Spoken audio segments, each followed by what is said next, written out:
Toss India ने जीता है, पहले बल्लेबाजी करने का फैसला किया। अमित भाई, सबसे पहला सवाल तो यही कि जोहानिसबर्ग से जो खबर आई थी कि ग्रीन टॉप विकेट वहां पे दिया जा रहा है,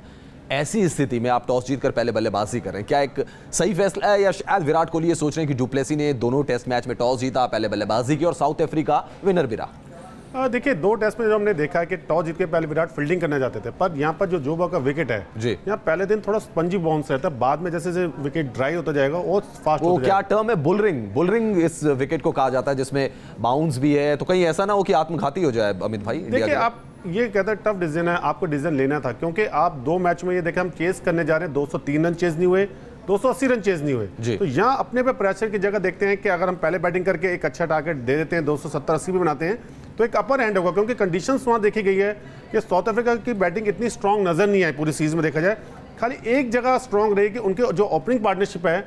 उन्होंने रन किया, हमारी ओपनिंग पार्टनरशिप में किसी ने रन नहीं किया, ये थोड़ा दिक्कत रही इंडिया की, और ये एज रहा है साउथ अफ्रीका का, और ये चीज़ इंडिया को सोचनी पड़ेगी, क्योंकि अगर आपके ओपनिंग स्टैंड अच्छे नहीं होगा तो सारा प्रेशर मिडल ऑर्डर पर आता है, वो हमने इस सीरीज में देखा है। जी, अब एक इंपॉर्टेंट चीज़ और कि बहुत ज़्यादा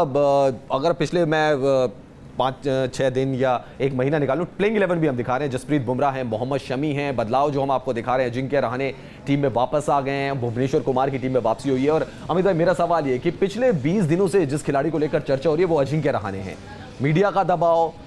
परफॉर्मेंस का दबाव, किस चीज़ का दबाव? विराट कोहली क्योंकि दबाव सहते नहीं, उन्होंने कहा मैं आप मुझे बेस्ट प्लेइंग 11 बताइए, लेकिन अब अजिंक्य रहाणे टीम में आ गए हैं, आपको लग रहा है कि दबाव था विराट कोहली के ऊपर अजिंक्य रहाणे को खिलाने का, फाइनली उन्होंने एक डिसीजन लिया? देखिए, डिसीजन तो लेना था, क्योंकि अजिंक्य अगर आप स्टैट्स देखें, जितने भी 100 उनके फॉरेन कंट्री में, जैसे इंग्लैंड में हैं या ऑस्ट्रेलिया में, न्यूजीलैंड में, हिंदुस्तान में उन्होंने कम 100 बनाए, पर जब हम यहाँ से साउथ अफ्रीका गए थे तो इंडियन कंडीशंस में उनके रन नहीं थे, हम फॉर्म के साथ गए थे कि हाँ, जो हमारा फॉर्म में प्लेयर है हम उसको 11 में खिलाएंगे, और शायद आपको ये एनालाइज करना पड़ता है कि हमारा जो बाहर की कंडीशन में बेस्ट प्लेयर कौन है, आपको उन्हें खिलाना चाहिए। अगर अजिंक्य बेस्ट प्लेयर थे तो अजिंक्य को खिलाना चाहिए था। मुझे भी कभी रोहित शर्मा पे एबिलिटी पे डाउट नहीं हुआ, पर उनके स्टैट्स देखोगे टेस्ट मैच में, वो अजिंक्य रहाणे से मैच नहीं करते।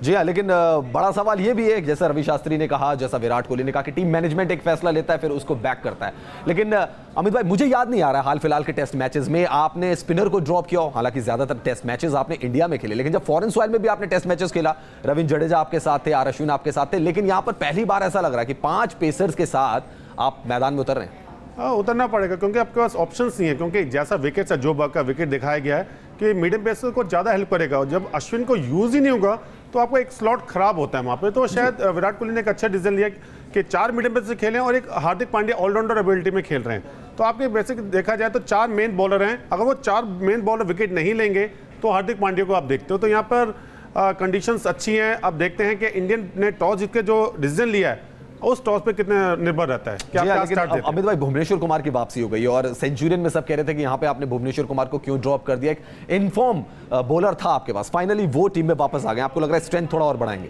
देखिए, स्ट्रेंथ है, क्योंकि जो एबिलिटी भुवी में है वो इन चारों बॉलर, क्योंकि हर बॉलर का अपना तरीका होता है, अगर आप ईशांत की बात करें वो अच्छा पेस डालते हैं, बाउंस है, एक भुवनेश्वर एक ऐसा बॉलर जो 135 और 140 के बीच में स्विंग कराता है, जो फिलेंडर उनका यूज कर रहा है 130 पे, शायद भुवी ज्यादा कंडीशन में अच्छा यूज होगा इस कंडीशंस के अंदर। अगर आप इस बॉलर को तीनों टेस्ट खिलाते मुझको लगता है हाईएस्ट विकेट निकलता है, क्योंकि जिस तरह से शुरुआत दी थी केप टाउन में,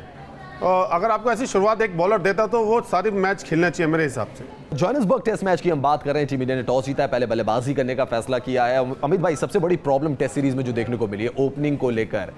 क्या आपको लग रहा है ग्रीन टॉप है, एक बार फिर से इम्तिहान ओपनर्स का होने वाला है, क्योंकि पिछले 2 टेस्ट मैचेस में तो ओपनिंग चली नहीं भारत की? देखिए, ओपनर्स अगर फॉरेन कंट्री में कभी भी खेलेंगे उनका टेस्टिंग टाइम रहेगा, क्योंकि आप ऐसी कंडीशंस होते हैं जो आपको हिंदुस्तान के मुकाबले में नहीं मिलती, वहाँ आपको अपनी टेक्निक, अपने शॉट्स, आपको बॉल पिक करनी पड़ेगी, कौन सी बॉल आपको मारनी, क्योंकि आप अगर वहाँ ज़्यादा डिफेंड करेंगे तो कभी भी आउट हो सकता है, अगर वहाँ रन बनाते रहेंगे तो स्कोर कार्ड भी चलता रहेगा और आपके रन भी बनते रहेंगे। ये चीज़ मैंने वीरेंद्र सहवाग में देखी थी कि उन्होंने हर फॉरेन कंट्री में रन इसलिए किए क्योंकि उनका बल्ला चलता है, रन भी बनाते गए और टीम भी इसलिए जीती है।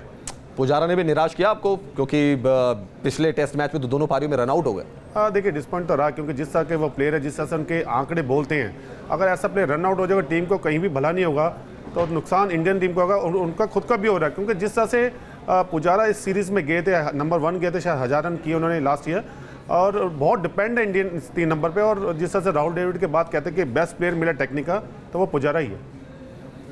चलिए, भारत ने टॉस जीता है, पहले बल्लेबाजी करने का फैसला किया है और अपडेट आपको न्यूज नेशन पर लगातार मिलते रहेंगे। 2 बदलाव टीम में, अजिंक्य रहाणे आ गए हैं, भुवनेश्वर कुमार टीम में आ गए हैं, आर अश्विन टीम में नहीं है, तो कोई भी spinner, regular spinner team India में शामिल नहीं है।